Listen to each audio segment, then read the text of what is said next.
Bonjour à tous, je m'appelle Kenza, je suis en charge du marketing autour des solutions d'intelligence artificielle pour Microsoft France et aujourd'hui je vais vous parler d'un de nos services dans le cloud Azure qui s'appelle Vidéo Indexeur. Alors Vidéo Indexeur, c'est un service qui vous permet très facilement de tirer un maximum d'informations des vidéos que vous avez à disposition.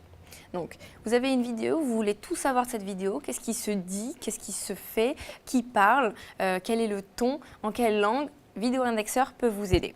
Pour tester le service Vidéo Indexeur, il suffit de se rendre sur le portail d'Azure et de cliquer sur Vidéo Indexeur pour avoir accès à une quantité de vidéos qu'on peut directement analyser. Alors pour les besoins de la démo, j'ai directement uploadé une petite vidéo de Satya Nadella, notre CEO, en pleine conversation avec le coach de l'équipe des Seahawks à Seattle, Pete Carroll. Donc j'ai passé cette partie-là parce qu'effectivement le fait d'uploader ça prend quelques secondes, mais à partir du moment où c'est uploadé, on a toutes les informations de la vidéo qui s'affichent à notre droite grâce à toute l'intelligence artificielle dans le service Vidéo Indexeur. Alors, on a quantité d'informations. La première, c'est que le service est capable d'identifier dans la vidéo toutes les personnes qui interviennent, donc tous les visages. Donc ici, il en a identifié 5 et au-delà de détecter les visages, quand ces personnes sont d'identité publique, elles sont, et que du coup on a toutes les informations notamment sur les moteurs de recherche comme Bing, il fait le lien avec ces informations et il est capable de nous donner l'identité de ces personnes, donc par exemple le coach Pete Carroll ou encore Satya Nadella. Donc il est capable de nous dire que cette personne c'est Satya Nadella et qu'effectivement elle apparaît dans plus de 41% de la vidéo. On peut aussi avoir le lien vers sa biographie. Mais ce qui est super intéressant, c'est qu'au-delà de nous dire qu'il est dans la vidéo, on va dire en quantité significative, il est capable de nous dire exactement à quel moment est-ce que Satya Nadella apparaît. Donc si par exemple je suis la fan suprême de Satya Nadella et que je ne veux voir que lui, je peux directement aller au moment qui le montrent et qui le font parler pour n'écouter que lui. Alors, ce qui est intéressant aussi, au-delà des visages, c'est la reconnaissance des mots qui sont échangés. Donc, c'est une vidéo qui est un échange entre ces deux personnes. Donc le coach Pete Carroll et Satya Nadella, et donc il est capable de nous remonter les termes clés qui sont mentionnés par ces deux personnes. Donc par exemple, ça me permet de voir, moi qui n'ai pas le temps par exemple de regarder l'ensemble de la vidéo, de voir quels sont les grands sujets qui ont été abordés par ces deux personnes.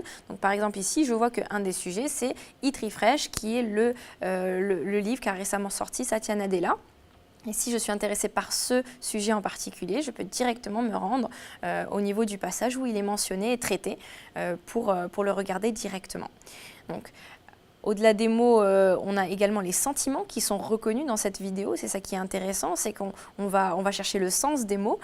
Et donc par exemple ici, de manière assez basique, les sentiments sont classés entre positifs et négatifs ou neutres. Et donc là, on voit qu'il y a des pics, en fait, des sentiments, donc les sentiments au niveau des termes et du ton qui est utilisé. Et on voit qu'il y a des moments qui sont plutôt joyeux, plutôt on va dire, plutôt sympathiques. Et il y a des moments qui utilisent certains termes qui sont un peu plus négatifs. Donc ça ne veut pas dire que l'échange devient houleux, mais ça veut dire que les mots qui sont utilisés sont potentiellement un peu négatifs. Donc c'est un sujet où soit il y a un désaccord, ou soit l'avis peut être un peu négatif. On a également les images qui sont répertoriées. Si par exemple, moi ce qui m'intéresse, c'est de récupérer des images clés pour en faire un récapitulatif. Et je peux également, au-delà des personnages principaux, voir quel type d'objets apparaissent dans la vidéo. Donc par exemple, si je veux récupérer certaines photos du building qui est mis en avant, ou autre. Donc ça peut être intéressant quand on recherche des objets particuliers, voire même des mentions de marque, etc. Et en parlant de mots, il y a une des fonctionnalités du service qui est très intéressante, la retranscription de l'intégralité de la vidéo, donc dans son langage d'origine, donc ici l'anglais. Donc on voit l'intégralité de l'échange retranscrit. Et ce qui est intéressant, c'est que sur cette base de retranscription, on peut du coup aller la traduire. Donc par exemple ici, je vais la traduire en arabe et en quelques secondes, en un clic, on a l'intégralité de l'échange ainsi retranscrit. Donc, ce qui peut faciliter, par exemple, quand on est sur un travail de résumé ou de synthèse d'une interview. Voilà, donc vous voyez, on peut aller beaucoup plus loin avec, avec ce service, mais en quelques minutes, je vous ai montré quelques fonctionnalités clés. Et ce qu'il est important, c'est de se dire qu'aujourd'hui, ce type de service peut nous permettre de tirer énormément d'informations de vidéos, ou en tout cas de flux divers, sans pour autant avoir à les passer en revue en détail. Et donc pour les entreprises qui ont énormément de documents vidéo ou même d'archives vidéo, voire même de documents de vidéoprotection, il peut être intéressant d'utiliser ce type de service pour avoir tout de suite des informations clés sur le contenu de ces flux. Grâce à l'intelligence artificielle, toujours. Merci de m'avoir suivi.